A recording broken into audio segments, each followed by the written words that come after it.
ಪ್ರಿಯರೇ, ಇಂದಿನ FIBA online ನೇರ ಪ್ರಸಾರಕ್ಕೆ ನಿಮ್ಮನ್ನು ಸ್ವಾಗತಿಸುವಳಾಗಿದ್ದೇನೆ. ನಾನು ಶೀಬಾ. ಜನವರಿ 4ನೇ ತಾರೀಕಿನಂದು ಈ ವಿಶ್ವ ಬ್ರೈಲ್ ದಿನ ಎಂಬುದಾಗಿ ನಾವು ಆಚರಿಸಲಿಕ್ಕಿದ್ದೇವೆ. ಈ ಒಂದು ವಿಶ್ವ ಬ್ರೈಲ್ ದಿನ ಯಾಕೆ ನಾವು ಆಚರಿಸ್ತೇವೆ ಎಂಬುದಾಗಿ ನೋಡುವಾಗ, ಲೂಯಿಸ್ ಬ್ರೈಲಿ ಅವರ ಒಂದು ಜನನದ ದಿನವನ್ನು ನಾವು ಈ ಒಂದು ವಿಶ್ವ ಬ್ರೈಲ್ ದಿನ ಎಂಬುದಾಗಿ ನಾವು ಆಚರಿಸ್ತೇವೆ. ಈ ಒಂದು ಸೆಲೆಬ್ರೇಷನನ್ನು 2018ನೇ ವರ್ಷದಿಂದ ಈ ಒಂದು ಕಾರ್ಯ ಪ್ರಾರಂಭವಾಗಿದೆ. ಯಾಕೆ ಇದಾಯಿತು ಅಂತ ಹೇಳುವಾಗ, ದೃಷ್ಟಿ ಇಲ್ಲದೆ ಇರುವವರು ಮತ್ತು ಭಾಗಶಃ ಈ ದೃಷ್ಟಿ ಹೊಂದದೇ ಇರುವಂತಹ ಜನರಿಗೆ ಮಾನವ ಹಕ್ಕುಗಳ ಮತ್ತು ಸಂಪೂರ್ಣ ಸಾಕ್ಷಾತ್ಕಾರದಲ್ಲಿ ಸಂವಹನ ಸಾಧನವಾಗಿ ಈ ಒಂದು ಬ್ರೈಲ್ನ ಪ್ರಾಮುಖ್ಯತೆ ಬಗ್ಗೆ ಅರಿವು ಮೂಡಿಸಲು ಗಮನಿಸಲಾಗಿದೆ. ಹಾಗಾಗಿ ಈ ಒಂದು ವಿಶ್ವ ಬ್ರೈಲ್ ದಿನವನ್ನು 2018ನೇ ವರ್ಷದಿಂದ ಈ ಒಂದು ಕಾರ್ಯ ಪ್ರಾರಂಭವಾಗಿದೆ. ಹಾಗಾಗಿ ಈ ನಮ್ಮ ಒಂದು ಫೀಬಾ ನೇರ ಸಂದರ್ಶನ ಕಾರ್ಯಕ್ರಮದಲ್ಲಿ ನಮ್ಮ ಮಧ್ಯದಲ್ಲಿ ವಿಶೇಷ ವ್ಯಕ್ತಿ ಇದ್ದಾರೆ. ಅವರನ್ನು ನಾವು ಅನೇಕ ವಿಚಾರಗಳನ್ನು ಅವರ ಮೂಲಕವಾಗಿ ನಾವು ಕೇಳಲಿಕ್ಕಿದ್ದೇವೆ. ಹಾಗಾಗಿ ಈ ಒಂದು ಕಾರ್ಯಕ್ರಮವನ್ನು ನಾವು ಪ್ರಾರಂಭಿಸಲಿಕ್ಕಿದ್ದೇವೆ. ನಿಮ್ಮನ್ನು ಈ ಒಂದು ಫೀಬಾ ಆನ್ಲೈನ್ ಕಾರ್ಯಕ್ರಮಕ್ಕೆ ನಿಮ್ಮನ್ನು ಸ್ವಾಗತಿಸುವರಾಗಿದ್ದೇವೆ. ಧನ್ಯವಾದ ಮೇಡಮ್. ನಿಮ್ಮ ಒಂದು ಪರಿಚಯವನ್ನು ನಮಗೇನು ಮಾಡಿಕೊಡಿ. ನನ್ನ ಹೆಸರು ವಿಕ್ಟರ್ ವೀರೇಶ್ ಅಂತ. ನಾನು ಮೂಲತಃ ದಾವಣಗೆರೆ ಜಿಲ್ಲೆಯ ಜಗಳೂರು ತಾಲೂಕಿನವನು. ನಾನು ಈಗ ಬೆಂಗಳೂರಿನಲ್ಲಿ ಕೆಲಸ ಮಾಡ್ತಾ ಇದ್ದೀನಿ ಮೇಡಮ್. ಓಕೆ. ಬೆಂಗಳೂರಿನಲ್ಲಿ ಯಾವ ರೀತಿಯಾದಂಥ ಒಂದು ಕೆಲಸವನ್ನು ಮಾಡ್ತಾ ಇದ್ದೀನಿ? ನಾನು ರೈಲ್ವೆ ಡಿಪಾರ್ಟ್ಮೆಂಟಲ್ಲಿ ವರ್ಕ್ ಮಾಡ್ತಾ ಇದ್ದೀನಿ, ಸೆಂಟ್ರಲ್ ಗೌರ್ಮೆಂಟ್ ಎಂಪ್ಲಾಯ್ ಆಗಿ. ಓಕೆ. ಅಲ್ಲಿ ಇಂಜಿನಿಯರಿಂಗ್ ಡಿಪಾರ್ಟ್ಮೆಂಟಲ್ಲಿ ಒಂದು ADN ಜನರಲ್ ಸೆಕ್ಷನ್ ಅಂತ ಇದೆ, ಓಕೆ. ಅಲ್ಲಿ ವರ್ಕ್ ಮಾಡ್ತಾ ಇದ್ದೀನಿ. ಮತ್ತು ನಾನು national federation of the blind ಅಂತ ಒಂದು ಸಂಸ್ಥೆ ಇದೆ, ಅದು ವರ್ಲ್ಡ್ ಬ್ಲೈಂಡ್ ಯೂನಿಯನ್ಗೆ ಅಫಿಲಿಯೇಟ್ ಆಗಿರುವಂಥ ಒಂದು ಸಂಸ್ಥೆ. ಓಕೆ. ಅದು ಹೆಡ್ ಆಫೀಸ್ ಬಂದು ಡೆಲ್ಲಿಲಿದೆ. ಅದರ ಕರ್ನಾಟಕ ಶಾಖೆ ನಮ್ಮ ಬೆಂಗಳೂರಿನಲ್ಲಿದೆ. ಅದರ ಯೂತ್ ಸೆಕ್ರೆಟರಿಯಾಗಿ, ಯುವ ಕಾರ್ಯದರ್ಶಿಯಾಗಿ ನಾನು ನನ್ನ ವಾಲಂಟಿಯರ್ ಸರ್ವಿಸ್ನು ಕೂಡ ಮಾಡ್ತಾ ಇದ್ದೀನಿ. ಮತ್ತು ಅನೇಕ ಸಂಘ ಸಂಸ್ಥೆಗಳಲ್ಲಿ ಸಕ್ರಿಯನಾಗಿ ಸಾಕಷ್ಟು ವಾಲಂಟಿಯರಿಂಗ್ ಆ್ಯಕ್ಟಿವಿಟೀಸಲ್ಲಿ ನನ್ನನ್ನು ನಾನು ತೊಡಗಿಸ್ಕೊಂಡಿದ್ದೀನಿ. ಓಕೆ, ಬಹಳ ಸಂತೋಷ ವೀರೇಶ್ ಅವರೇ, ಈ ಒಂದು ಕಾರ್ಯಕ್ರಮಕ್ಕೆ ನೀವು ಬಂದಿರುವಂಥದ್ದು. ಧನ್ಯವಾದ. ಈ ದಿನದಲ್ಲಿ ನಾವು ವಿಶ್ವ ಬ್ರೈಲ್ ದಿನದ ವಿಚಾರದ ಬಗ್ಗೆ ನಾವು ಮಾತನಾಡಲಿಕ್ಕಿದ್ದೇವೆ. ಅಂದರೆ ಬ್ರೈಲ್ ಯಾವ ರೀತಿಯಲ್ಲಿ ದೃಷ್ಟಿಯನ್ನು ಕಳೆದುಕೊಂಡಿರುವಂತಹ ಜನರಿಗೆ ಯಾವ ರೀತಿಯಲ್ಲಿ ಅದು ಉಪಯೋಗ ಆಗ್ತದೆ, ಮತ್ತು ಆ ಜನರನ್ನು ಯಾವ ರೀತಿಯಲ್ಲಿ ಈ ಸಮಾಜದಲ್ಲಿ ಅವರನ್ನು ಯಾವ ರೀತಿಯಲ್ಲಿ ನೋಡ್ತಾರೆ, ಮತ್ತು ಆ ಜನರು ಮಾಡಿದಂತಹ ಸಾಹಸಗಳಿರಬಹುದು, ಅವರು ಮಾಡುವಂಥ ಕೆಲಸ ಕಾರ್ಯಗಳು ಆಗಿರಬಹುದು, ಅದರ ವಿಚಾರದಲ್ಲೆಲ್ಲ ನಾವು ಮಾತನಾಡಲಿಕ್ಕಿದ್ದೇವೆ. ಸೊ 2ನೇ ಪ್ರಶ್ನೆ ನಿಮಗೆ, ನೀವು ಎಷ್ಟು ಸಮಯದಿಂದ ಈ ಒಂದು ದೃಷ್ಟಿಯನ್ನು ನೀವು ಕಳೆದುಕೊಂಡಿದ್ದೀರಿ? ಮೇಡಮ್, ನಾನು ಹುಟ್ಟಿದಾಗಿಂದನೂ ಕೂಡ ನಾನು ಬ್ಲೈಂಡ್ ಆಗಿದ್ದೀನಿ. ನಮ್ಮ ಮನೆಯಲ್ಲಿ ನಾವು ಇಬ್ಬರು ಅಂಧರು, ನಾನು ಮತ್ತು ನಮ್ಮ ತಮ್ಮ. ಸೊ ಇಬ್ಬರು ಕೂಡ ಬೈ ಬರ್ತಿಂದನೂ ಬ್ಲೈಂಡ್ ಆಗಿದೆ ಮೇಡಮ್. ಕಣ್ಣಿನ ದೃಷ್ಟಿ ಹುಟ್ಟಿದಾಗಿಂದನೂ ನಮಗಿಲ್ಲ. ಓಕೆ. ಸೊ ಏನಾದರೂ ಪ್ರಾಬ್ಲಮ್ಮಿಂದ, ಅಂದರೆ ತಂದೆ ತಾಯಿಗಳೇನಾದರೂ ಹೇಳಿದ್ದು ನಿಮಗೆ ನೆನಪಿದೆಯಾ? ಇಲ್ಲ, ಅದು ಪ್ರಾಬ್ಲಮ್ ಇಲ್ಲ. ಅದು ಯಾವ ಕಾರಣಕ್ಕಾಯಿತು ಅಂತಲೂ ಇದುವರೆಗೂ ಡಾಕ್ಟ್ರಿಗೂ ಗೊತ್ತಿಲ್ಲ, ನಮ್ಮ ಪೇರೆಂಟ್ಸ್ಗೂ ಗೊತ್ತಿಲ್ಲ. ಒಟ್ಟು ಅಂಧತ್ವ ಸಂಭವಿಸಿದಂತೂ ನಿಜ. ಮತ್ತು ಎಲ್ಲೂ ತೋರಿಸ್ಬೇಡಿ, ಬರಲ್ಲ ಅಂತಲೂ ಹೇಳಿದ್ರು. ಕೆಲವರು ಬೇರೆ ಬೇರೆ ಕಡೆ ತೋರಿಸಿ ಅಂತಂದ್ರು, ಎಲ್ಲ ಕಡೆನೂ ಟ್ರೈ ಮಾಡಿದ್ವಿ. ಸೊ ನಮ್ಮ ಚಿಕ್ಕ ವಯಸ್ಸಲ್ಲಿದ್ದಾಗೆಲ್ಲ ನಮ್ಮ ಅಪ್ಪ ಅಮ್ಮ ಎಲ್ಲ ಕಡೆ ಟ್ರೈ ಮಾಡಿದ್ರು. ಸೊ ಎಲ್ಲೂ ಯೂಸ್ ಆಗಲಿಲ್ಲ ಮೇಡಮ್. ಸೊ ಹಾಗಾಗಿ ಕಣ್ಣು ಬರೋಂಥ ಸಾಧ್ಯತೆಗಳು ತುಂಬ ಕಡಿಮೆ ಇದ್ದಿದ್ದರಿಂದ ಬಿಟ್ಬಿಟ್ರು. ಓಕೆ. ಸೊ ಇದನ್ನು ನೀವು ಅದನ್ನು ಅಕ್ಸೆಪ್ಟ್ ಮಾಡ್ಕೊಂಡಿದ್ದೀರಾ ವೀರೇಶ್ ಅವರೇ? ಮೇಡಮ್, ಮೊದಲು ನಮಗೆ ಬಹಳ ಕಷ್ಟ ಆಗ್ತಾ ಇತ್ತು, ನಮಗೆ ಅನ್ನೋದಕ್ಕಿಂತ ನಮ್ಮ ತಂದೆ ತಾಯಿಗೆ. ಯಾಕಂದರೆ ಈಗ ಜನಸಾಮಾನ್ಯರ ಮಧ್ಯದಲ್ಲಿ ಈ ಥರದ ವ್ಯಕ್ತಿ, ಎರಡೂ ಕಣ್ಣುಗಳನ್ನು ಕಳೆದುಕೊಂಡಿರುವಂಥ ವ್ಯಕ್ತಿ, ಅಥವಾ ಕಾಲುಗಳನ್ನು ಕಳ್ಕೊಂಡಿರೋಂಥ ವ್ಯಕ್ತಿ, ಅಥವಾ ಯಾವುದಾದ್ರು ಅಂಗವನ್ನು ಹೂನವಾಗಿರ್ತಕ್ಕಂಥ ವ್ಯಕ್ತಿ ಹುಟ್ಬಿಟ್ಟ ಅಂದರೆ ಆ ಸರೌಂಡಿಂಗ್ ಅನ್ನೋದಿರುತ್ತಲ್ಲ, ಆ ವಾತಾವರಣದಲ್ಲಿ ಒಂದು ನೀರಸ ಮೌನ, ಅಥವಾ ಏನೋ ಒಂದು ಹಿಂಜರಿಕೆ, ಅವ್ರನ್ನ ಆ ಮನೇಲಿ ಯಾರು ಹುಟ್ಟಿರ್ತಾರೆ ನೋಡಿ, ಅವ್ರನ್ನ ಹಿಂಜರಿಯುವಂಥದ್ದು, ಅಥವಾ ಅವ್ರನ್ನ ಬ್ರೈನ್ ವಾಶ್ ಮಾಡ್ತಕ್ಕಂಥದ್ದು. ಅದು ಎಲ್ಲಿವರೆಗೂ ಹೋಗುತ್ತೆ ಅಂದರೆ, ಪರವಾಗಿಲ್ಲ ನೀನು ಸಾಯಿಸಂಗಿದ್ರೆ ಸಾಯಿಸ್ಬಿಡು ಅನ್ನೋಂಥ ರೀತಿಲೂ ಕೂಡ ಕೆಲವೊಂದು ಸ್ಥಳಗಳಲ್ಲಿ ಅವ್ರನ್ನ ಇದು ಮಾಡ್ತಾರೆ, ಏನಕ್ಕೂ ಬರದೇ ಇರೋರು ಅಂತೇಳಿ, ಇಲ್ಲಾಂದರೆ ತಂದೆ ತಾಯಿನ ಹೀಯಾಳಿಸುವಂಥದ್ದು. ಸೊ ಅಲ್ಲಿಗೆ ಅವ್ರ ಪ್ರಾಬ್ಲಮ್ ಏನಾಗುತ್ತೆ ಅಂತಂದರೆ, ಅದರಿಂದ ತಂದೆ ತಾಯಿ ಬೇಸತ್ತು ಹೋಗ್ಬಿಡ್ತಾರೆ. ಕೆಲವು ತಂದೆ ತಾಯಿಗಳು ದುಶ್ಚಟಗಳಿಗೆ ದಾಸರಾಗ್ತಾರೆ. ಸೊ ಕೆಲವರು ತುಂಬ ಡಿಪ್ರೆಷನ್ಗೆ ಹೋಗಿ ಅವರ ಮನಸ್ಥಿತಿ ಅವರ ಸ್ಥಿಮಿತತೆಯಲ್ಲಿ ಇರಲ್ಲ, ಆ ರೀತಿಲಿ ಆಗ್ತಾರೆ. ಸೊ ಸಹಜವಾಗಿ ಕೆಲವೊಂದು, ಈಗ ಹೇಳಿದ್ನಲ್ಲ, ಇದೇ ರೀತಿಯ ಕೆಲವು ಘಟನೆಗಳು ನಮ್ಮ ಮನೆಯಲ್ಲೂ ನಡೆದಿದೆ. ಸೊ ಅದಾದಮೇಲೆ ನಾವು ನಮಗೆ ಬುದ್ಧಿ ಬರ್ತಾ ಇದ್ದಾಗೆ ನಮ್ಮ ತಂದೆ ತಾಯಿ ಅದೆಲ್ಲ ಇದ್ದರೂ ಕೂಡ ಅವುಗಳ ಮಧ್ಯದಲ್ಲಿ ನಮ್ಮನ್ನು ಒಂದು ಒಳ್ಳೆ ರೀತಿಯಲ್ಲಿ ಚಾಲೆಂಜಿಂಗ್ ಆಗಿ ಬೆಳೆಸಿ, ಸೊ ಸಾಕಷ್ಟು ಜನ ಮೂದಲಿಸುವಂಥವ್ರ ಮಧ್ಯದಲ್ಲೂ ಕೂಡ ಒಳ್ಳೆಯ ವ್ಯಕ್ತಿಗಳು ಇದ್ದರು. ಸೊ ಅವರ ಗೈಡೆನ್ಸ್ ಮೇಲೆ ನಮ್ಮನ್ನು ಒಳ್ಳೆಯ ಶಾಲಾ ಕಾಲೇಜುಗಳಿಗೆ, ಒಳ್ಳೆಯ ಸಂಸ್ಥೆಗಳಿಗೆ ಸೇರಿಸಿ ಅಲ್ಲಿ ನಮಗೆ ಒಂದು ಒಳ್ಳೆಯ ಎಜುಕೇಷನ್ನ ಕೊಡಿಸೋದ್ರ ಮೂಲಕ ನಮ್ಮ ತಂದೆ ತಾಯಿ ನಮಗೆ ಒಂದು ಫೌಂಡೇಶನ್ನ ಹಾಕ್ಕೊಟ್ರು ಅನ್ನೋದನ್ನು ಈ ಸಮಯದಲ್ಲಿ ಸ್ಮರಿಸ್ಕೊಳ್ತೀನಿ. ಅಂದರೆ ಜನರು ಕೂಡ ನಿಮ್ಮ ತಂದೆ ತಾಯಿಗಳನ್ನ ಒಂದು ಏನಾದರೂ ಕೆಟ್ಟ ವಿಚಾರಗಳನ್ನ ಅವ್ರ ತಲೆಯಲ್ಲಿ ತುಂಬಿಸಿದ್ದು? ಖಂಡಿತ ಜನರು ಅನ್ನೋದಕ್ಕಿಂತ ಈ ರಿಲೇಷನ್ಸ್ ಇರ್ತಾರಲ್ವಾ, ಈ ರಿಲೇಷನ್ಸು ತುಂಬ ನಮ್ಮನ್ನ ಇದು ಮಾಡ್ತಾರೆ. ಅದರಲ್ಲೂ ನಮ್ಮ ತಂದೆಯ ಕಡೆ ಇರುವಂಥ ರಿಲೇಷನ್ಸ್ ಇದ್ದಾರಲ್ಲ, ಅವರು ಬಹಳಷ್ಟು ತೊಂದರೆ ಕೊಟ್ಟರು. ನಿಜವಾಗ್ಲೂ ಹೇಳೋದಾದ್ರೆ ನಮ್ಮ ತಾಯಿಗೆ ತುಂಬ ತೊಂದರೆ ಆಯಿತು. ನಮ್ಮ ತಂದೆ ತುಂಬ ಇನ್ನೋಸೆಂಟ್, ಅವ್ರ ಪಾಪ, ಅವ್ರ ಅಮಾಯಕರು, ಅವ್ರಿಗೇನು ಗೊತ್ತಿಲ್ಲ. ಅವ್ರಿಗೆ ಅವ್ರ ಮೂಲಕ ನಮ್ಮ ತಾಯಿಗೆ ಒಂದು ಹಿಂಸೆಯನ್ನು ಕೊಡ್ತಕ್ಕಂಥದ್ದು ಈ ಥರದ್ದೆಲ್ಲ ಆಯಿತು. ಸೊ ತುಂಬ ಇದೆ, ಅದನ್ನೆಲ್ಲ ಹೇಳ್ಕೊಳ್ತಾ ಹೋದರೆ ಅದು ಹೇಳಬಾರ್ದು ಅಂತ ಅನಿಸುತ್ತೆ. ಸೊ ಅದಾದಮೇಲೆ ನಮ್ಮ ತಂದೆ ಅದರಿಂದ ಹೊರಗೆ ಬಂದು, ಇಲ್ಲ ನಮ್ಮ ಮಕ್ಕಳನ್ನ ನಾವಲ್ಲದೆ ಇನ್ಯಾರು ನೋಡಬೇಕು ಅಂತೇಳಿ ನಮ್ಮ ತಂದೆಗಿಂತ ನಮ್ಮ ತಾಯಿ ಜಾಸ್ತಿ ನಮ್ಮನ್ನು ಬೆಳೆಸೋದ್ರಲ್ಲಿ ಅವ್ರ ಪಾತ್ರ ಜಾಸ್ತಿ ಇದೆ. ನಮ್ಮ ತಂದೆನೂ ಕೂಡ ಇವಾಗಲೂ ಹೇಳ್ತಾರೆ, ಅವ್ರನ್ನೇನಾದರೂ ಅಪ್ಪ ನೀನು ನಮ್ಮನ್ನ ಬೆಳೆಸಿದೀಯಾ ಹಂಗೆ ಅಂತೇಳಿ, ಇಲ್ಲಪ್ಪ ನಂದೇನಿಲ್ಲ, ನಿಮ್ಮ ಅಮ್ಮ ಅಂದೇ ಜಾಸ್ತಿ ಅಂತ. ಆ ಸಂದರ್ಭದಲ್ಲಿ ನಮ್ಮಿಬ್ಬರಿಗೂ ಒಬ್ಬರನ್ನ ನಿಭಾಯಿಸೋದೇ ಕಷ್ಟ ಆಗುವಂಥ ಸಂದರ್ಭದಲ್ಲಿ ನಮ್ಮ ತಾಯಿ ಇದ್ದಾರಲ್ಲ, ಅವರು ಎಲ್ಲರ ವಿರೋಧದ ಮಧ್ಯದಲ್ಲಿ, ಎಲ್ಲರ ಒಂದು ಕೈ ಚೆಲ್ಲಿ ಬಿಟ್ಟಂತ ಮಧ್ಯದಲ್ಲಿ ಅವ್ರು ನಮ್ಮನ್ನು ಬೆಳೆಸಿದಂಥ ರೀತಿ ನಮಗೆ ಇವಾಗ ಚಾಲೆಂಜ್ ಆಗುತ್ತೆ. ಸೊ ಆ ರೀತಿಯಲ್ಲಿ ನಮ್ಮ ತಂದೆ ತಾಯಿ ಇಬ್ಬರು ಕೂಡ ಚೆನ್ನಾಗಿ ಬೆಳೆಸಿದ್ರು ಮೇಡಮ್. ಬಹಳ ಸಂತೋಷ ವೀರೇಶ್ ಅವರೇ. ಈ ವಿಚಾರಗಳನ್ನು ಕೇಳುವಾಗ ಈ ಕಾರ್ಯಕ್ರಮವನ್ನು ಅನೇಕರು ವೀಕ್ಷಿಸ್ತಾರೆ. ಸೊ ಹಾಗಾಗಿ ಈ ವಿಚಾರಗಳು ಜನರು ಅದನ್ನು ಕೇಳುವಾಗ ಅವರ ಕುಟುಂಬಗಳಲ್ಲಿಯೂ ಕೂಡ ಈ ರೀತಿಯಾದಂಥ ಒಂದು ಏನು ವಾತಾವರಣಗಳು ಕೂಡ ಇರಬಹುದು. ಈಗಲೂ ಇದೆ. ಹೌದು. ಸೊ ಬೇಸರ ಆಗುತ್ತೆ ಹೇಳೋದಕ್ಕೆ. ನೀವು ಹೇಳುವಂಥ ಪ್ರತಿಯೊಂದೊಂದು ಮಾತುಗಳು ಆ ಕುಟುಂಬಗಳಲ್ಲಿ ಒಂದು ಒಳ್ಳೆ ರೀತಿಯಾದಂಥ ಒಂದು ಮಾರ್ಗದರ್ಶನ ಬರಲಿ ಎಂಬುದಾಗಿ ನಮ್ಮ ಆಶೆ ಆಗಿದೆ. ಓಕೆ. ಸೊ ನೆಕ್ಸ್ಟ್ ಪ್ರಶ್ನೆ ನಮ್ಮದು, ನಿಮ್ಮ ದಿನಚರಿ ಹೇಗಿದೆ? ದಿನಚರಿ ತುಂಬ ಚೆನ್ನಾಗಿದೆ ಮೇಡಮ್. ಇವಾಗ ತುಂಬ ಯಾವ ರೀತಿಯಲ್ಲಿ ಜನಸಾಮಾನ್ಯರು ಎಲ್ಲ ಅಂಗಗಳು ಸರಿ ಇರುವಂಥ ಸ್ನೇಹಿತರು ಯಾವ ರೀತಿಯಲ್ಲಿ ಕಾಲ ಕಳೀತಾರೋ ಅದೇ ಥರನೇ ತುಂಬ ಚೆನ್ನಾಗಿ ಹೆಲ್ದಿಯಾಗಿ ಟೈಮ್ನ ಸ್ಪೆಂಡ್ ಮಾಡ್ತಾ ಇದ್ದೀವಿ ನಾವು. ಬೆಳಗ್ಗೆ ಎದ್ದು ರೆಡಿಯಾಗಿ ನಮ್ಮ ಆಫೀಸ್ಗಳಿಗೆ ನಾವೊಬ್ಬರೇ ನಮ್ಮ ಕೆಲಸಗಳನ್ನ ನಾವೇ ಮಾಡ್ಕೊಳ್ತೀವಿ. ಯಾರ ಮೇಲೂ ಡಿಪೆಂಡ್ ಆಗಲ್ಲ. ನಮ್ಮ ಕೆಲಸಗಳನ್ನ ನಾವೇ ಮಾಡ್ಕೊಳ್ತೀವಿ. ಇವನ್ ಅಡುಗೆ ಕೂಡ ನಮ್ಮ ಮನೆಯಲ್ಲಿ ನಮ್ಮ wife, she is also blind. So ಅವರೇ ಕುಕ್ ಮಾಡ್ತಾರೆ. ಸೊ ನಮ್ಮ ಕೆಲಸ ಎಲ್ಲ ತುಂಬ ಚೆನ್ನಾಗಿ ದೇವರ ಒಂದು ಕೃಪೆಯಿಂದ ಎಲ್ಲ ಚೆನ್ನಾಗಿ ನಡೀತಾ ಇದೆ. ಆಸ್ ಇಟ್ ಈಸ್ ಜನಸಾಮಾನ್ಯರಿಗಿಂತ ಒಂದು ಪಟ್ಟು ಜಾಸ್ತಿನೇ ಅಂತ, ಯಾಕಂದ್ರೆ ಜನಸಾಮಾನ್ಯರ ಸಪೋರ್ಟ್ ಇದರಲ್ಲಿ ಇರುತ್ತಲ್ವಾ. ಸೊ ಹಾಗಾಗಿ ಓಕೆ. ಸೊ ನಿಮ್ಮ ಸಂತೋಷವಾಗಿ ನಿಮ್ಮ ಒಂದು ಜೀವಿತವನ್ನು ನಡೆಸ್ಕೊಂಡು ಹೋಗ್ತಾ ಇದ್ದೀರಾ ಅಂತ ನೀವು. ಓಕೆ. ಸೊ ಈಗ ನೆಕ್ಸ್ಟ್ ನಾನು ಕೇಳುವಂಥದ್ದು, ಈ ರೀತಿಯಾದಂಥ ಒಂದು ಪರಿಸ್ಥಿತಿಗಳಲ್ಲಿ ಸವಾಲುಗಳು ಅನೇಕ. ಖಂಡಿತ ಅಲ್ವಾ? ಈಗ ನಾವೇ ಎಲ್ಲ ಸರಿ ಇದ್ರೂ ನಮ್ಗೆ ಬರುವಂತ ಚಾಲೆಂಜಸ್ ಬಹಳ ಸವಾಲುಗಳು. ಸೊ ಅದ್ರಲ್ಲಿ ನಾವು ಬಿದ್ದು ಹೋಗ್ತೇವೆ. ಈ ವಿಚಾರಗಳಲ್ಲಿ ನೀವು ಯಾವ ರೀತಿಯಲ್ಲಿ ಅದನ್ನ ಜಯಿಸಿ ಬಂದಿದ್ದೀರಾ, ಎದುರಿಸಿದ್ದೀರಾ? ನಿಮ್ಮ ಒಂದು ವಿದ್ಯಾಭ್ಯಾಸದ ವಿಚಾರದಲ್ಲಿ ಆಗಿರ್ಬೋದು, ಕೆಲಸ ಮಾಡುವಂತಹ ಒಂದು ಸ್ಥಳಗಳಲ್ಲಿ ಆಗಿರ್ಬೋದು, ಅಥವಾ ನೀವು ಓಡಾಡುವಂತಹ ಒಂದು ಸ್ಥಳಗಳಲ್ಲಿ, ಸಾಮಾಜಿಕವಾದಂಥ ಒಂದು ಸ್ಥಳಗಳಲ್ಲಿ, ಕುಟುಂಬದಲ್ಲಿ ಯಾವುದೇ ಆಗಿರ್ಬೋದು. ಸೊ ಯಾವ ರೀತಿಯಂಥ ಒಂದು ಸವಾಲುಗಳನ್ನ ನೀವು ಎದುರಿಸಿದ್ದೀರಿ? ತುಂಬ ಒಳ್ಳೆ ಪ್ರಶ್ನೆ ಕೇಳಿದ್ರಿ. ನಾನು ಫಸ್ಟ್ ಎಜುಕೇಷನಿಂದ ಬರ್ತೀನಿ ನಾನು. ಓಕೆ. ಎಜುಕೇಷನಲ್ಲಿ ನಮಗೆ ಇವಾಗ ನೋಡಿ, ಅವೇರ್ನೆಸ್ ಇರೋ ಒಂದು ಕಡೆ ಆದರೆ ಅವರ ವಯಸ್ಸಿಗೆ, ಈಗ ಮಿನಿಮಮ್ ಏಜ್ ಎಷ್ಟಿರಬೇಕು ಒಂದು ಮಗುಗೆ ಶಿಕ್ಷಣ ಕೊಡ್ಬೇಕಾದ್ರೆ 6 ವರ್ಷ ಇರಬೇಕು, ಅಥವಾ 7 ವರ್ಷ ಇದ್ರೂ ಪರವಾಗಿಲ್ಲ. ಆದರೆ ನಮ್ಮಲ್ಲಿ ಏನಾಗುತ್ತೆ ಅಂತಂದರೆ, ಹಳ್ಳಿಗಾಡುಗಳಲ್ಲಿ ಸಾಕಷ್ಟು ರಿಮೋಟ್ ಏರಿಯಾಗಳಲ್ಲಿ ಏನಾಗುತ್ತೆ ಅಂತಂದರೆ, ಈ ಮಕ್ಕಳಿಗೆ ಎಜುಕೇಷನ್ ಕೊಡಿಸೋ ಲೆವೆಲ್ಗೆ ಅವರು ಬಂದಿರಲ್ಲ. ಯಾಕಂದರೆ ಅವ್ರಿಗೆ ಅವೇರ್ನೆಸ್ ಇರಲ್ಲ. ಅವನಿಗೆ ಕಣ್ಣಿಲ್ಲ ಅನ್ನೋದನ್ನ ಅರಗಿಸ್ಕೊಳಕ್ಕೆ ಆಗದೆ ಇರುವಂಥ ಸ್ಥಿತಿಲಿ ಪೇರೆಂಟ್ಸ್ ಇದ್ದರೆ ಅವ್ರ ಮೇಲೆ ಅಟ್ಯಾಚ್ಮೆಂಟು ಇರುತ್ತೆ. ಈಗ ಫಾರ್ ಎಕ್ಸಾಂಪಲ್, ನನ್ನಿಂದ ನನ್ನ ಮಗ ದೂರ ಹೋದರೆ ಎಲ್ಲಿ ಅವನ್ನ ಬೇರೆ ಕಡೆ ಎಲ್ಲಿ ಅವನ್ನ ಚೆನ್ನಾಗಿರ್ತಾನೋ ಇಲ್ವೋ, ನಾವು ಇರೋಷ್ಟು ದಿವಸ ಚೆನ್ನಾಗಿರ್ಲಿ ಅಂತ ಹೇಳ್ಬಿಟ್ಟು ಓವರ್ ಪ್ರೊಟೆಕ್ಟಿವ್ ಆಗಿ ಬ್ಲೈಂಡ್ಗಳನ್ನ ಬೆಳೆಸ್ಬಿಟ್ಟಿರ್ತಾರೆ. ಸೊ ನಮ್ಮಂಥವ್ರನ್ನ. ಸೊ ಹಾಗಾಗಿ ಆ ಸವಾಲುಗಳಿಂದ ದೂರ ಆಗಬೇಕು ಅಂತಂದರೆ ಅದು ಸ್ವಲ್ಪ ಕಷ್ಟ ಆಗ್ತಾ ಇರುತ್ತೆ ಸ್ಟಾರ್ಟಿಂಗಲ್ಲಿ. ಸೊ ಮಕ್ಕಳಿಗೆ ಅವರು 10 ವರ್ಷ 15 ವರ್ಷಕ್ಕೆ ಸೇರಿಸುವಂಥ ಸಂದರ್ಭಗಳು ಕ್ರಿಯೇಟ್ ಆಗುತ್ತೆ. ಸೊ ಅದು ಫಸ್ಟ್ ಚಾಲೆಂಜು. ಸೊ ಅದರಿಂದ ಹೊರಗೆ ಬರಬೇಕಂತಂದರೆ ಜನರಲ್ಲೇ ಅವೇರ್ನೆಸ್ ಬರಬೇಕು.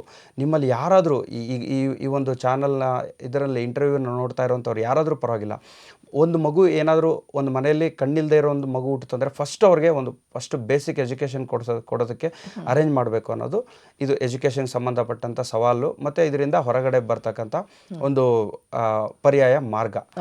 ಇನ್ನು ಉದ್ಯೋಗ ಸ್ಥಳದಲ್ಲಿ ಬಂದು ಮೇಡಮ್ ಸಾಕಷ್ಟು ಜನ ಇವಾಗ ಗೌರ್ಮೆಂಟ್ ಎಂಪ್ಲಾಯೀಸ್ ಇದ್ದಾರೆ, ನಂತರ ಇನ್ನು ಸಾಕಷ್ಟು ಜನ IT BTಗಳಲ್ಲಿ ಕೆಲಸ ಮಾಡ್ತಾ ಇದ್ದಾರೆ, ಗಾರ್ಮೆಂಟ್ಸ್ಗಳಲ್ಲಿ ಕೆಲಸ ಮಾಡ್ತಾ ಇದ್ದಾರೆ.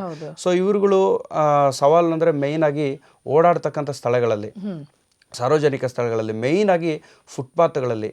ಈಗ ಬೆಂಗಳೂರಂಥ ಸ್ಥಳದಲ್ಲಿ ಬಂದು ಓಡಾಡೋದಕ್ಕೆ ಫುಟ್ಪಾತ್ ಇರುತ್ತೆ, ಬಟ್ ಮಧ್ಯದಲ್ಲಿ ಏನಾದರೂ ಒಂದು ಗುಂಡಿಗಳಾಗಲಿ ಅಥವಾ ಪೋಲ್ಸ್ ಆಗಲಿ ಅವೆಲ್ಲ ಇರುತ್ತೆ. ಎಷ್ಟೋ ಜನ ಅಲ್ಲಿ ಡ್ಯಾಶ್ ಹೊಡೆದ್ಬಿಡ್ತಾರೆ, ಮತ್ತು ಸ್ಥಳಗಳು ಸರಿ ಇರಲ್ಲ, ಬಿದ್ದೋಗ್ಬಿಡ್ತಾರೆ.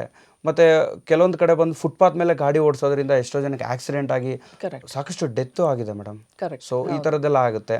ಇದರಿಂದ ಹೊರಗೆ ಬರಬೇಕಂತಂದರೆ ಸಂಬಂಧಪಟ್ಟಂಥ ಆ ಒಂದು ಸರ್ಕಾರಗಳಾಗಿರ್ಬೋದು ಅಥವಾ ಆಯಾ ಸ್ಥಳಗಳಲ್ಲಿ ಸಾರ್ವಜನಿಕ ಸ್ಥಳಗಳನ್ನು ನಿಭಾಯಿಸ್ತಕ್ಕಂಥ ಆ ಒಂದು ಯಾರು ಮ್ಯಾನೇಜ್ಮೆಂಟ್ ಆಗಿರ್ಬೋದು ಅವರು ಒಂದು ಪ್ರಿಕಾಷನ್ನ ತೊಗೊಂಡ್ರೆ ಇದು ನಡೆಯಲ್ಲ.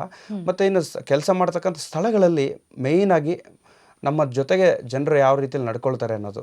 ಸಾಕಷ್ಟು ಜನ ನಮ್ಮ ಆಫೀಸರ್ಸು ನಮ್ಮನ್ನು ನೋಡಿದ್ರೆ ಅಪ್ರಿಷಿಯೇಟ್ ಮಾಡ್ತಾರೆ, ಇವರಿಗೆ ಒಳ್ಳೆ ಕೆಲಸ ಕೊಡಿ ಅಂತ ಹೇಳ್ತಾರೆ. ಕೆಲವೊಂದು ಕಡೆ ನಮ್ಮ ಬಗ್ಗೆ ಅವೇರ್ನೆಸ್ ಇಲ್ಲದೆ ಇರೋವಂಥವ್ರು ಏನು ಮಾಡ್ತಾರೆ, ನಮ್ಮ ಮೇಲೆ ಕನಿಕರ ತೋರಿಸಿ ಸುಮ್ಮನೆ ಕೂರಿಸ್ಬಿಡ್ತಾರೆ. ಅದು ತುಂಬ ಬೇಸರ ಆಗುತ್ತೆ. ನಮ್ಮಲ್ಲಿ ಎಬಿಲಿಟಿ ಇರುತ್ತೆ, ಅದನ್ನು ಹೆಂಗೆ ಯೂಸ್ ಮಾಡ್ಕೋಬೇಕು ಅನ್ನೋದು ಅವ್ರಿಗೆ ಗೊತ್ತಿರಲ್ಲ. ಒಂದು ವೇಳೆ ಗೊತ್ತಾಯಿತು ಅಂತಂದರೆ ತುಂಬ ಎಫೆಕ್ಟಿವ್ ಆಗಿ ಯೂಸ್ ಮಾಡ್ಕೊಳ್ತಾರೆ, ಅಷ್ಟೇ ಅಪ್ರಿಸಿಯೇಷನು ಸಿಗುತ್ತೆ ನಮಗೆ. ಸೊ ಆದರೆ ಕೆಲವು ಆಫೀಸರ್ಸು ನಮ್ಮನ್ನು ತುಂಬ ಪ್ರೊಟೆಕ್ಟಿವ್ ಆಗಿ ಇಲ್ಲಪ್ಪ ಬಂದು ಸುಮ್ಮನೆ ಕುತ್ಕೊಂಡು ಹೋಗು ಅಂತ ಹೇಳ್ತಾರೆ. ಇನ್ನು ಕೆಲವರು ಜಾಸ್ತಿ ಅಂದರೆ ಇವ್ರಿಗೆ ಸುಮ್ಮನೆ ಸಂಬಳ ಕೊಡಬೇಕು ಅನ್ನೋ ಥರ ಮಾತಾಡೋವಂಥವ್ರು ಇರ್ತಾರೆ.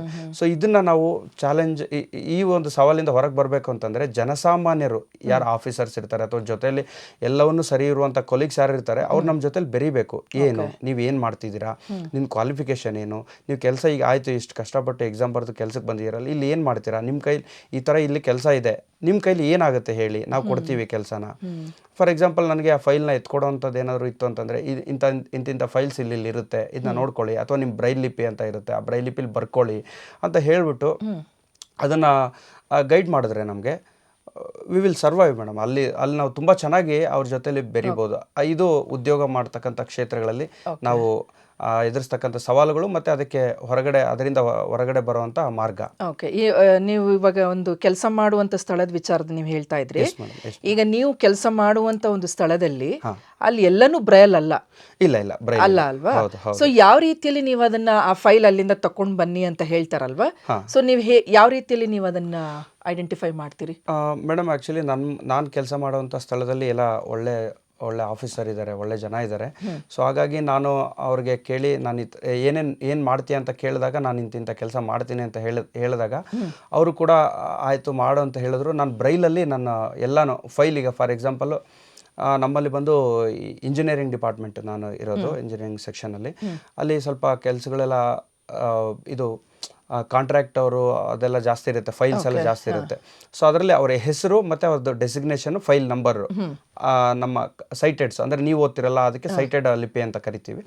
ಸೈಟೆಡ್ಸ್ ಇದರಲ್ಲಿ ಹೆಂಗೆ ಬರ್ದಿರ್ತಾರೋ ಆ್ಯಸ್ ಇಟ್ ಈಸ್ ನಾವು ಅದನ್ನ ಬ್ರೈಲಲ್ಲಿ ಬರ್ಕೊಂಡು ಅದನ್ನು ಫೈಲ್ ಮೇಲೆ ಪೇಸ್ಟ್ ಮಾಡ್ತೀವಿ. ಪೇಸ್ಟ್ ಮಾಡಿ ನಮ್ಮ ಆಫೀಸರ್ಸ್ ಯಾರಾದರೂ ಇಂಥ ಫೈಲ್ ತಂದು ಕೊಡು ಅಂತ ಕೇಳಿದ್ರೆ ಅದನ್ನು ನಾವು ನೋಡಿ ಈ ಥರ ಟಚ್ ಆ್ಯಂಡ್ ಫೀಲ್ ಮಾಡಿ ಓದಿ ಇಂಥ ಫೈಲ್ ಅವ್ರು ಯಾವ ಫೈಲ್ ಕೇಳ್ತಾರೋ ಅದನ್ನು ತಂದು ಕೊಡ್ಬೋದು ಮೇಡಮ್. ಈ ಥರದ ಕೆಲಸ ನಾವು ಮಾಡ್ಬೋದು. ತುಂಬ ವಿಶೇಷವಾದಂಥ ಒಂದು ವಿಚಾರಗಳನ್ನ ಈ ಕಾರ್ಯಕ್ರಮದಲ್ಲಿ ನೀವು ಹಂಚ್ತಾ ಇದ್ದೀರಾ ವೀರೇಶ್ ಅವರೇ, ಬಹಳ ಸಂತೋಷ. ಈಗ ಒಂದು ಏನಂದರೆ ನಮ್ಮ ವೀಕ್ಷಕರಿಗೆ ಈ ಒಂದು ಬ್ರೈಲ್ನ ಯಾವ ರೀತಿಯಲ್ಲಿ ನೀವು ಉಪಯೋಗ ಮಾಡ್ತೀರಾ, ಅದು ಯಾವ ರೀತಿಯಲ್ಲಿ ನೀವು ಓದ್ತೀರಾ, ಏನು ಅನ್ನುವಂಥದ್ದನ್ನು ನೀವು ಸ್ವಲ್ಪ ನಮಗೆ ತಿಳಿಸ್ಕೊಡ್ಬೇಕಾಗ್ತದೆ. ಶೋರ್ ನಾನು ತಿಳಿಸ್ಕೊಡ್ತೀನಿ. ಓಕೆ, ಖಂಡಿತ. ಇದು ಬಂದು ಬ್ರೈಲ್ ಲಿಪಿ ಅಂತ. ಬ್ರೈಲ್ ಇದಕ್ಕೆ ಬ್ರೈಲ್ ಅಂತ ಯಾಕೆ ಹೆಸರಿಟ್ರು ಅಂತಂದ್ರೆ ಇದನ್ನ ಕಂಡುಹಿಡಿದಿರುವಂತವ್ರು ಬಂದು ಇವ್ರ ಹೆಸರು ಲೂಯಿ ಬ್ರೈಲ್ ಅಂತ. ಇವರು ಫ್ರಾನ್ಸ್ ದೇಶದವರು. ಇವರು ಹುಟ್ಟತಃ ದೃಷ್ಟಿ ವಿಶೇಷ ಚೇತನರಲ್ಲ. ನಾನು ಒಂದು ಸ್ವಲ್ಪ ಸಿಂಗ್ಯುಲರ್ ಆಗಿ ಮಾತಾಡ್ತೀನಿ. ಅವ್ನ ಮಗು ಇರ್ತಾನೆ ಲೂಯಿ ಮಗು ಇದ್ದಾಗ 4 ವರ್ಷದ ಹುಡುಗ ಇರ್ತಾನೆ. ಆ 4 ವರ್ಷದ ಹುಡುಗ ಆಗಿದ್ದಾಗ ಅವರ ತಂದೆ ಬಂದು ಈ ಕುದುರೆಗಳಿಗೆ ಲಗಾಮ್ ಎಲ್ಲ ರೆಡಿ ಮಾಡ್ತಾರಲ್ಲ ಮೇಡಮ್, ಆ ಒಂದು ಕೆಲಸದಲ್ಲಿ ಇರ್ತಾರೆ. ಆ ಕೆಲಸದಲ್ಲಿ ಅವ್ರು ತೊಡಗ್ತಾ ಇರುವಾಗ ಲೂಯಿ ಏನು ಮಾಡ್ತಾನೆ, ಚಿಕ್ಕ ಹುಡುಗ ಅಲ್ವಾ, ಅವನು ಆಟ ಆಡ್ತಿರ್ಬೇಕಾದ್ರೆ ಒಂದು ಅವರ ತಂದೆ ಮಾಡ್ತಾ ಇರುವಂಥ ಕೆಲಸದಲ್ಲಿ ಅವನು ಹೋಗಿ ಮಿಂಗಲ್ ಆಗ್ತಾನೆ, ಲೈಕ್ ಆಟ ಆಡ್ಕೊಂಡು. ಅದರ ಒಂದು ತುಂಡು ಆ ಲೂಯಿ ಕಣ್ಣಿಗೆ ತಾಗುತ್ತೆ. ಓಕೆ. ಸೊ ಅದನ್ನು ತಾಗಿದ ತಕ್ಷಣವೇ ಅವನಿಗೆ ಕಣ್ಣಿಗೆ ಏಟಾಗುತ್ತೆ. ಅದರ ಮೂಲಕ ಫುಲ್ ಒಂದು ಕಣ್ಣು ಹೋಗುತ್ತೆ. ಅದರ ಸೋಂಕು ಇನ್ನೊಂದು ಕಣ್ಣಿಗೆ ತಗಲಿ ಸಂಪೂರ್ಣ ಅಂಧ ವ್ಯಕ್ತಿ ಆಗ್ತಾನೆ ಲೂಯಿ. ಅದಾದಮೇಲೆ ಲೂಯಿ ಬ್ರೈಲ್ ಅವರು ಒಂದು ಸ್ಕೂಲ್ಗೆ ಸೇರಿಸಿ ಅಲ್ಲಿ ಮ್ಯೂಸಿಕ್ಕು ಮ್ಯಾಥ್ಸ್ ಎಲ್ಲ ಕಲಿತಾರೆ.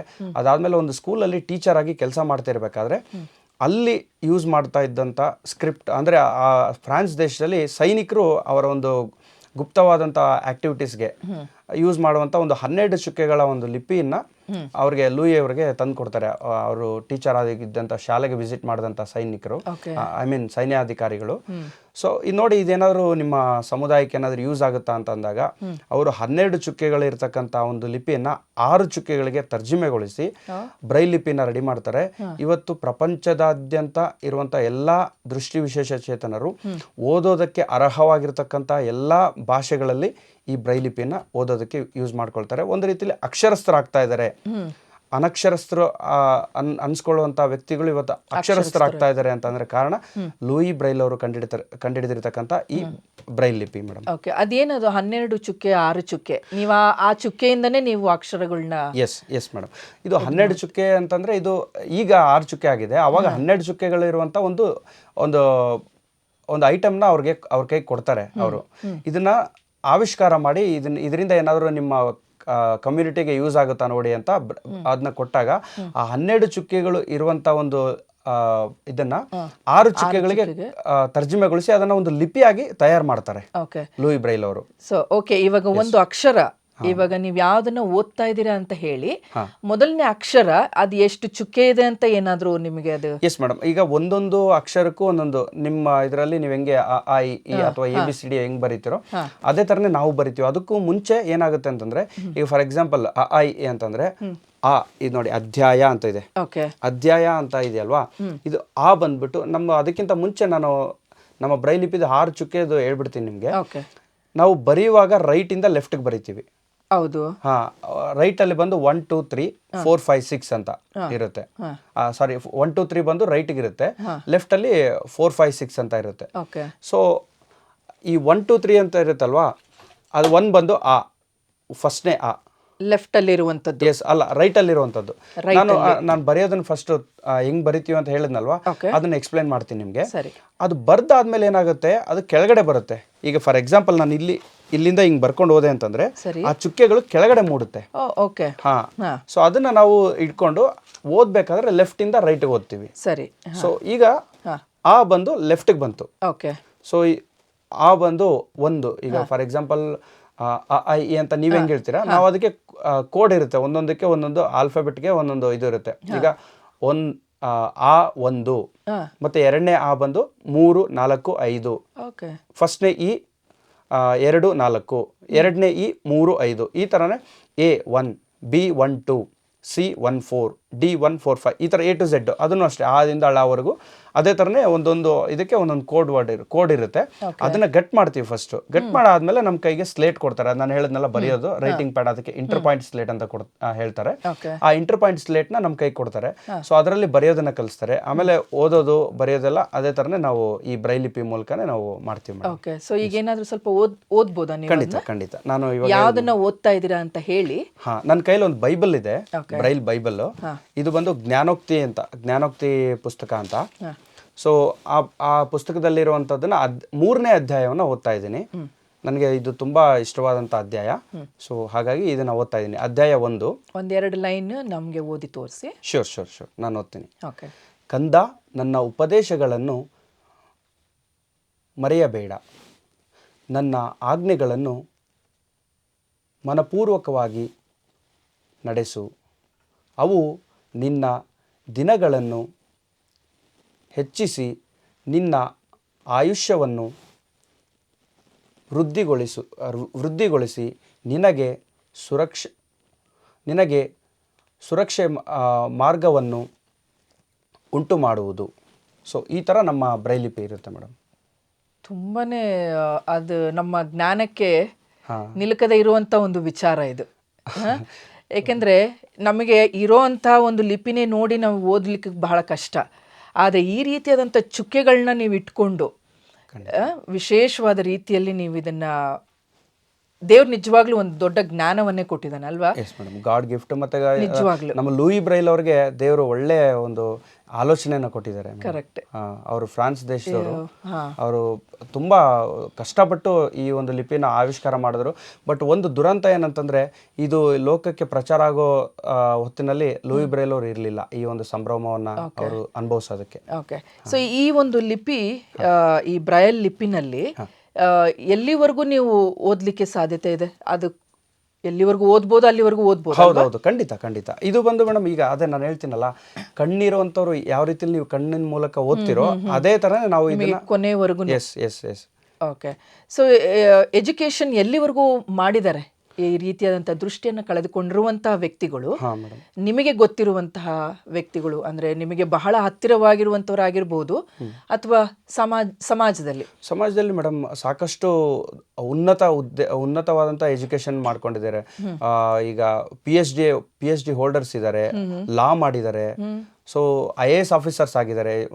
ಆ ಲೆವೆಲ್ವರೆಗೂ ಎಲ್ಲಿವರೆಗೂ ಎಜುಕೇಶನ್ ಇದೆಯೋ ಅಲ್ಲಿ ಎಲ್ಲಾನು ರೀಚ್ ಆಗಿದ್ದಾರೆ ಮೇಡಮ್. MBBS ಕೂಡ ಮಾಡಿದ್ದಾರೆ, ಡಾಕ್ಟರ್ ಎಲ್ಲ ಓದಿದ್ದಾರೆ ನಮ್ಮ ಆಂಧ್ರ ಸಮುದಾಯದಲ್ಲಿ ಇರುವಂತವ್ರು. ಡೇವಿಡ್ ಹಾರ್ಟ್ಮನ್ ಅಂತ ಕೇಳಿರ್ಬೋದು ನೀವು. ಸೊ ಅವರು ಡಾಕ್ಟರ್ ಆಗಿದ್ದಂಥವ್ರು, ಅಂಧರು ಆದ್ರೂ ಕೂಡ, ದೃಷ್ಟಿ ವಿಶೇಷಚೇತನ ಆದ್ರೂ ಕೂಡ ಅವರು ಡಾಕ್ಟರ್ ಆಗಿದ್ದವರು. ಓಕೆ. ಸೊ ಬಹಳ ಸಂತೋಷ ವೀರೇಶ್ ಅವರೇ, ಒಳ್ಳೆ ಎಜುಕೇಶನ್ ತಗೊಂಡಿದ್ದಾರೆ. ನಿಜ. ನೆಕ್ಸ್ಟ್ ಇನ್ನೊಂದು ಪ್ರಶ್ನೆ ನಿಮಗೆ. ಈಗ ನಾವೀಗ 3-4 ವರ್ಷದ ಹಿಂದಕ್ಕೆ ಹೋಗೋಣ, ಪ್ಯಾಂಡಮಿಕ್, ಈ ಕೋವಿಡ್ ಟೈಮ್ನಲ್ಲಿ. ಈಗ ನೀವು ಈ ಲಿಪಿಯನ್ನ ಹಿಡಿದು ಎಲ್ಲಾನು ಸ್ಪರ್ಶಿಸೇ ನಿಮ್ಮ ಒಂದು ಕೆಲಸ ಕಾರ್ಯಗಳು ಪ್ರಾರಂಭ ಆಗ್ತದೆ, ಕರೆಕ್ಟ್? ಹೌದು. ಆದರೆ ಈ ಒಂದು ಕೋವಿಡ್ ಸಮಯದಲ್ಲಿ ನಾವೇನೂ ಮುಟ್ಲಿಕ್ಕೆ ಸಾಧ್ಯ ಇರಲಿಲ್ಲ, ಜನರನ್ನ ಮುಟ್ಲಿಕ್ಕೆ ಸಾಧ್ಯ ಇರಲಿಲ್ಲ, ನೀವೆಲ್ಲ ಸ್ಪರ್ಶ ಮಾಡಿನೇ ಮಾಡಬೇಕು. ಸೊ ಆ ಸಮಯದಲ್ಲಿ ನಿಮ್ಗಿದ್ದಂಥ ಸವಾಲುಗಳು, ಜನರು ನಿಮ್ಮನ್ನ ಯಾವ ರೀತಿಯಲ್ಲಿ ಸಹಾಯ ಮಾಡಿದ್ರ, ಅಥವಾ ನಿಮಗೆ ಆ ಸಮಯ ಯಾವ ರೀತಿಯಲ್ಲಿ ಇತ್ತು ಆ ಒಂದು 3 ವರ್ಷಗಳು? ಮೇಡಮ್, ಸ್ಟಾರ್ಟಿಂಗಲ್ಲಿ ನಮಗೇನು ಅಷ್ಟೊಂದು ಪ್ರಾಬ್ಲಮ್ ಆಗಲಿಲ್ಲ. ಅಂದರೆ ಈಗ ಕೋವಿಡ್ ಅನೌನ್ಸ್ಮೆಂಟ್ ಆಯ್ತಲ್ವಾ, ಅವಾಗ ಸ್ವಲ್ಪ ನಮ್ಮವರು ಎಚ್ಚೆದ್ಕೊಂಡು ಮನೆಯಿಂದ ಹೊರಗಡೆ ಬರೋದನ್ನ ಬಿಟ್ಟರು. ಈವನ್ ಲಾಕ್ಡೌನ್ ಅನೌನ್ಸ್ ಆಗೋಕ್ಕಿಂತ ಮುಂಚೆನೆ ಹೇಳ್ತಾ ಇದ್ರು ಮುಟ್ಬಾರ್ದು ಆ ರೀತಿ ಇಲ್ಲಲ್ಲ. ಸ್ಟಾರ್ಟಿಂಗ್ ಅಲ್ಲಿ ಅವಾಗ ಸ್ವಲ್ಪ ಜನ ಮನೆಯಲ್ಲಿ ಇದ್ದಿದ್ರಿಂದ ಯಾರು ಅಷ್ಟೊಂದು ಪ್ರಾಬ್ಲಮ್ ಫೇಸ್ ಮಾಡಲಿಲ್ಲ. ಆದ್ರೆ ಮಹಾನಗರ ಪಾಲಿಕೆಗಳು, ಈ ದೊಡ್ಡ ದೊಡ್ಡ ಮಹಾನಗರಗಳಲ್ಲಿ ಇದ್ದಂಥವ್ರು, ಅವರಿಗೆ ರಜೆಗಳು ಇಲ್ಲದೆ ಇರೋದ್ರಿಂದ, ಸಾಕಷ್ಟು ಜನ ಕಂಪ್ನಿಗಳಲ್ಲಿ ಅಲ್ಲೆಲ್ಲ ಕೆಲಸ ಮಾಡ್ತಿದ್ದಂಥವ್ರು, ಮತ್ತೆ ಗೌರ್ಮೆಂಟ್ ಎಂಪ್ಲಾಯೀಸ್, ಅವರಿಗೆಲ್ಲ ಲೀವ್ಸ್ ಎಲ್ಲ ಇರಲಿಲ್ಲ. ನಾನು ಹೇಳ್ತಿರೋದು ಲಾಕ್ಡೌನ್ ಸ್ಟಾರ್ಟ್ ಆಗೋಕ್ಕಿಂತ ಮುಂಚೆ. ಸೊ ಅವಾಗೆಲ್ಲ ಸ್ವಲ್ಪ ರೋಡ್ ಕ್ರಾಸ್ ಮಾಡೋದಕ್ಕೆ, ಈಗ ನೋಡಿ, ನಾವು ಯಾರೋ ರೋಡ್ ಕ್ರಾಸ್ ಮಾಡ್ಬೇಕಂದ್ರೆ ಕೈ ಹಿಡ್ಕೊಂಡು ಕರ್ಕೊಂಡು ಹೋಗ್ಬೇಕು ನಮ್ಮನ್ನ, ಅಥವಾ ಎಲ್ಲಾದ್ರೂ ಒಂದು ಸ್ಥಳಗಳಿಗೆ ಇಂಥ ಕಡೆ ಬಿಡಿ ಅಂತಂದಾಗ ಅವರು ನಮ್ಮನ್ನ ಕೈ ಹಿಡ್ಕೊಂಡು ಕರ್ಕೊಂಡು ಹೋಗ್ಬೇಕು. ಅಂತ ಸಮಯದಲ್ಲಿ ಸ್ವಲ್ಪ ಪ್ರಾಬ್ಲಮ್ ಫೇಸ್ ಮಾಡಿದ್ರು. ಆಮೇಲೆ ಇಮಿಡಿಯೇಟ್ಲಿ ಲಾಕ್ಡೌನ್ ಅನೌನ್ಸ್ ಆಯಿತು.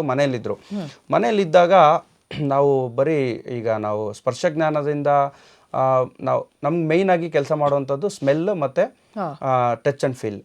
ಸೊ ಈ ಟಚ್ ಅಂಡ್ ಫೀಲ್ ಬಂದು ನಮಗೆ ಯಾವ ಥರ ಅಂದರೆ, ಈಗ ಮನೇಲಿದ್ದಾಗ ಏನೋ ತೊಂದರೆ ಆಗಲಿಲ್ಲ. ಅದು ಈ ಲಾಕ್ಡೌನ್ ಎಲ್ಲ ಇದು ಆಗಿ ಸೆಕೆಂಡ್ ಲಾಕ್ಡೌನ್ ಅನೌನ್ಸ್ ಆಗೋಕ್ಕಿಂತ ಮುಂಚೆ ಎಲ್ಲ ಇದು ಮಾಡಿದ್ರು ನೋಡಿ, ಅವಾಗ ತುಂಬ ಎಫೆಕ್ಟ್ ಆಯಿತು ಮೇಡಮ್. ಯಾಕಂದರೆ ಕೆಲಸಕ್ಕೆ ಎಲ್ಲರೂ ಹೋಗಲೇಬೇಕು. ನಮಗೆ ಲೀವ್ಸು ಸ್ವಲ್ಪ ಸ್ಪೆಷಲ್ ಆಗಿ ಕೆಲವೊಂದು ಇದರಲ್ಲಿ ಮಾತ್ರ ಕೊಟ್ಟಿದ್ರು ಗೌರ್ಮೆಂಟ್ ಇವ್ರಿಗೆ ಎಂಪ್ಲಾಯೀಸ್ಗೆ. ಬಟ್ IT-BTಗಳಲ್ಲೆಲ್ಲ ಕೆಲಸ ಮಾಡೋರಿಗೆ ವರ್ಕ್ ಫ್ರಮ್ ಹೋಮ್ ಕೆಲವೊಂದು ಕಡೆ ಇತ್ತು, ಇನ್ನು ಕೆಲವೊಂದು ಕಡೆ ಇರಲಿಲ್ಲ. ಸೊ ಅವ್ರು ಹೋಗಲೇಬೇಕಾಗಿತ್ತು. ಅಂಥ ಸಂದರ್ಭದಲ್ಲಿ ತುಂಬ ಪ್ರಾಬ್ಲಮ್ನ ಫೇಸ್ ಮಾಡಿದ್ರು, ಒಂದು ಕಡೆಯಿಂದ ಇನ್ನೊಂದು ಕಡೆ ಹೋಗೋದಕ್ಕೆ. ಸೊ ಅದು ಭಾಳ ಚಾಲೆಂಜಿಂಗ್ ಆಗಿತ್ತು ಮೇಡಮ್. ಓಕೆ. ಈಗ ಬ್ಯಾಂಕ್ಗಳಲ್ಲಿ ಯಾವ ರೀತಿಯಲ್ಲಿ ನೀವು ನಿಮ್ಮ ಒಂದು ಕೆಲಸ ಕಾರ್ಯಗಳನ್ನು ನಡೆಸ್ಕೊಡ್ತೀರಾ? ಯಾಕೆಂದರೆ ಅಲ್ಲಿ ಲಿಪಿ ಏನು ಸಿಗೋದಿಲ್ಲ ನಿಮಗೆ. ಚೆಕ್ ಬುಕ್ ಆಗಿರ್ಬೋದು, ಇಲ್ಲ ದುಡ್ಡು ಡ್ರಾ ಮಾಡ್ಕೊಳ್ಳೋದು ಆಗಿರ್ಬೋದು, ಬರೆಯೋದಾಗಿರ್ಬೋದು, ಯಾವ ರೀತಿಯಲ್ಲಿ ಅಲ್ಲಿ ಹೋದಾಗ ನಿಮಗೆ ಜನರು ಸಹಾಯ ಮಾಡ್ತಾರ, ಅಥವಾ ಮಾಡದೇ ಇರುವಂಥ ಸಮಯದಲ್ಲಿ ಯಾವ ರೀತಿಯಲ್ಲಿ ನೀವು, ಅಥವಾ ಬರೀ ಬ್ಯಾಂಕ್ ಅಲ್ಲ, ರೆಸ್ಟೋರೆಂಟ್ಗಳಲ್ಲಾಗಿರ್ಬೋದು, ಇಲ್ಲ ಹೊರಗೆಲ್ಲೇ ಶಾಪಿಂಗ್, ಪಬ್ಲಿಕ್ ಪ್ಲೇಸಸ್ ಎಲ್ಲೇ ಆಗಿರ್ಬೋದು? Good question madam. ಇದು ಬಂದು ನಾನು ಬ್ಯಾಂಕ್ ಫಸ್ಟ್ ಹೇಳ್ಬಿಡ್ತೀನಿ. ಬ್ಯಾಂಕಲ್ಲಿ ನಾವು ಕೂಡ ATM ತಗೋಬೋದು, ಚೆಕ್ ಬುಕ್ ತಗೋಬೋದು, ಎಲ್ಲದಕ್ಕೂ RBI ಗೈಡ್ಲೈನ್ಸ್ ಇದೆ. ಸೊ ಎಷ್ಟೋ ಕಡೆ ಬ್ಯಾಂಕ್ಗಳಲ್ಲಿ ಅದನ್ನ ಕೊಡ್ತಾ ಇಲ್ಲ, ಬಿಕಾಸ್ ಆಫ್ ಸೆಕ್ಯೂರಿಟಿ. ಅವರು ಕೂಡ ಸ್ವಲ್ಪ ಯೋಚನೆ ಮಾಡ್ತಾರೆ. ನಾವು ಅದನ್ನ ಗೈಡ್ಲೈನ್ಸ್ ಎಲ್ಲ ತೋರಿಸಿ, ಜಿಯೋ ಎಲ್ಲ ತೋರಿಸಿ ನಾವು ತೊಗೊಳ್ತೀವಿ. ಸೊ ಅದಾದ್ಮೇಲೆ ಯಾವ ಥರ ಆಕ್ಸೆಸ್ ಮಾಡ್ತೀವಿ ಅಂತಂದ್ರೆ, ಕೆಲವೊಂದು ಕಡೆ ಟಾಕಿಂಗ್ ATM ಅಂತ ಇರುತ್ತೆ, ನೀವು ನೋಡಿರ್ತೀರ ಅದು. ಸೊ ಇನ್ನು ಕೆಲವೊಂದು ಕಡೆ ನೀವು ಹೇಳಿದಾಗೆ ಬ್ರೈಲ್ ಇರುತ್ತೆ, ಕೆಲವೊಂದು ಕಡೆ ಬ್ರೈಲ್ ಇರಲ್ಲ. ಸೊ ಟಾಕಿಂಗ್ ATM ಮೂಲಕ ನಾವು ಯೂಸ್ ಮಾಡ್ಕೊಳ್ತೀವಿ. ಇಲ್ಲ ಅಂತಂದರೆ ನಾವೇನು ಮಾಡ್ತೀವಿ ಅಂತಂದರೆ, ನಾನು ಯಾವ ಥರ ಯೂಸ್ ಮಾಡ್ತೀನಿ ಅನ್ನೋದನ್ನ ಬಿಡ್ತೀನಿ. ಈ ತರ ಎಲ್ಲೂ ಫೆಸಿಲಿಟೀಸ್ ಈ ತರ ಇಲ್ಲ ಅಂತಂದ್ರೆ ನಾನು ಯಾರನ್ನಾದ್ರೂ ಜೊತೆಲಿ ಕರ್ಕೊಂಡು ಹೋಗ್ತೀನಿ. ಇಲ್ಲಾಂದ್ರೆ ಅಲ್ಲೇ ಪಬ್ಲಿಕ್ ಯಾರಾದ್ರೂ ಇದ್ರೆ ಅಂತಂದ್ರೆ ಅವ್ರನ್ನ ಕರ್ಕೊಂಡು ಬಂದು ನಾನು ದುಡ್ಡು ಅಮೌಂಟನ್ನು ಹೊಡೆಯೋವರೆಗೂ, ಅಂದರೆ ಎಷ್ಟು ಬೇಕೋ ಅಷ್ಟು ಅಮೌಂಟನ್ನು ಎಂಟರ್ ಮಾಡೋವರೆಗೂ ಅವ್ರ ಹೆಲ್ಪ್ ತೊಗೊತೀನಿ. ಅದಾದಮೇಲೆ ನಾನು ಬಟನ್ಸ್ ಎಲ್ಲ ಕ್ಲೀನಾಗಿ ನೋಡಿಕೊಂಡು ಅವ್ರ ಹೆಲ್ಪ್ ತೊಗೊಂಡು ನಾನೇನು ಮಾಡ್ತೀನಿ, ಫಸ್ಟ್ ಒಂದು ಕೈನ ಬಟನ್ ಮೇಲೆ ಇಡ್ತೀನಿ. ಅದಾದಮೇಲೆ ಈ ಫುಲ್ಲು ಕವರ್ ಮಾಡಿಬಿಡ್ತೀನಿ. ಆ ಕೈನ ಫುಲ್ಲು ಅದ್ರ ಮೇಲೆ ಕವರ್ ಮಾಡಿ ಪಾಸ್ವರ್ಡ್ ಹಾಕ್ತೀನಿ.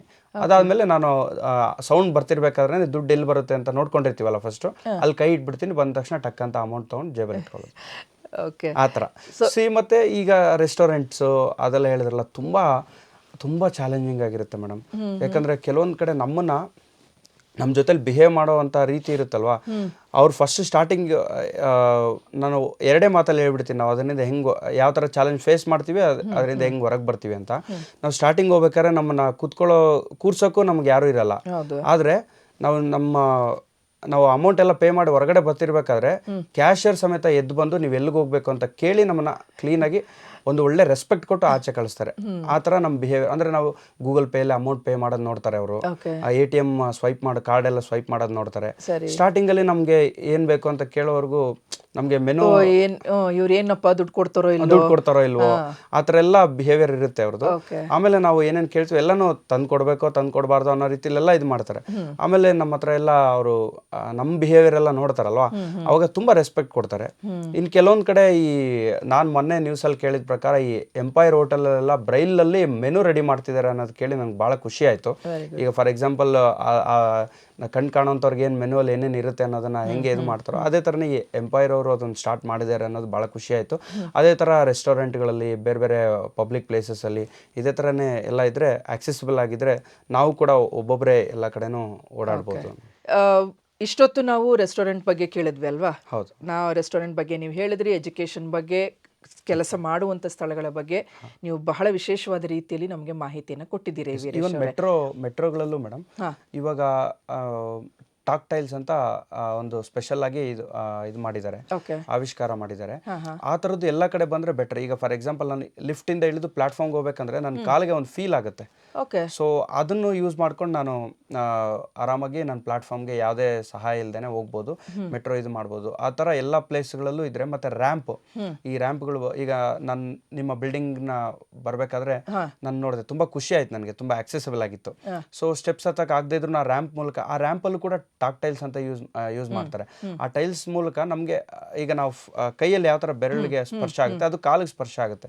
ಅವಾಗ ಅದು ಎಲ್ಲಿಂದ ಎಲ್ಲಿವರೆಗೂ ಇರುತ್ತೆ ಅಂತ ನೋಡಿಕೊಂಡು ನಾವು ಕ್ರಾಸ್ ಆಗೋಕ್ಕೆ, ಟರ್ನ್ ಆಗೋಕ್ಕೆ ತುಂಬ ಯೂಸ್ ಆಗುತ್ತೆ. ಅದು ಒಂದು ಆಕ್ಸೆಸಿಬಿಲಿಟಿ. ಬಹಳ ಸಂತೋಷ ವೀರೇಶ್ ಅವರೇ. ಈಗ ಆಂಡ್ರಾಯ್ಡ್ ಮೊಬೈಲ್ನ ಬಗ್ಗೆ ವಿಚಾರವನ್ನ ನಾವು ಕೇಳಲಿಕ್ಕಿದ್ದೇವೆ. ಓಕೆನಾ? ನೀವು ಅದ್ರ ಬಗ್ಗೆ ನಮಗೆ ವಿಚಾರವನ್ನ ಹೇಳ್ರಿ. ಸೊ ವೀಕ್ಷಕರೇ, ಇಲ್ಲಿಯವರೆಗೂ ನೀವು ಈ ಒಂದು ಸಂಚಿಕೆಯಲ್ಲಿ ವೀರೇಶ್ ಅವರ ಮುಖಾಂತರವಾಗಿ ದೃಷ್ಟಿ ವಿಶೇಷ ಚೇತನರ ಬಗ್ಗೆ, ಅವರು ಅಥವಾ ಈ ಒಂದು ದೃಷ್ಟಿ ಇಲ್ಲದೆ ಇರುವಂತಹ ವ್ಯಕ್ತಿಗಳು ಯಾವ ರೀತಿಯಾದಂಥ ಸವಾಲುಗಳನ್ನು ಎದುರಿಸ್ತಾರೆ, ಸಾಮಾಜಿಕ ಒಂದು ಸ್ಥಳಗಳಲ್ಲಿ ಆಗಿರಬಹುದು, ಅಥವಾ ಓದುವಂಥ ಸ್ಥಳ, ಕಾರ್ಯ ಮಾಡುವಂಥ ಸ್ಥಳ, ಎಲ್ಲೇ ಆಗಿರ್ಬೋದು, ಕುಟುಂಬಗಳಲ್ಲಿ ಆಗಿರ್ಬೋದು. ಸೊ ಬಹಳ ವಿಶೇಷವಾದ ರೀತಿಯಲ್ಲಿ ಅನೇಕ ವಿಚಾರಗಳನ್ನು ಈ ಒಂದು ಕಾರ್ಯಕ್ರಮದಲ್ಲಿ ತಿಳಿಸಿಕೊಟ್ಟಿದ್ದಾರೆ ಪ್ರಿಯರೇ. ಸೊ ಈ ಒಂದು ಸಂಚಿಕೆಯನ್ನು ನಾವು ಇಲ್ಲಿಗೆ ಮುಗಿಸ್ತೇವೆ. ಅನೇಕ ಮಾಹಿತಿ ನಿಮಗೆ ಸಿಕ್ಕಿದೆ ಎಂಬುದಾಗಿ ನಾವು ನಂಬ್ತೇವೆ.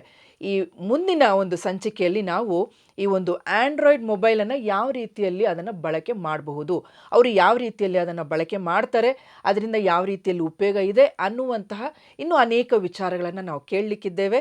ಮುಂದಿನ ವಾರ ಈ ಕಾರ್ಯಕ್ರಮವನ್ನು ಕೇಳಿರಿ ಮತ್ತು ಅನೇಕ ವಿಚಾರಗಳನ್ನು ನೀವು ಕಲಿತ್ಕೊಳ್ಬೋದು ಮತ್ತು ತಿಳಿದುಕೊಳ್ಬೋದು ಎಂಬುದಾಗಿ ನಮ್ಮ ಆಶೆ.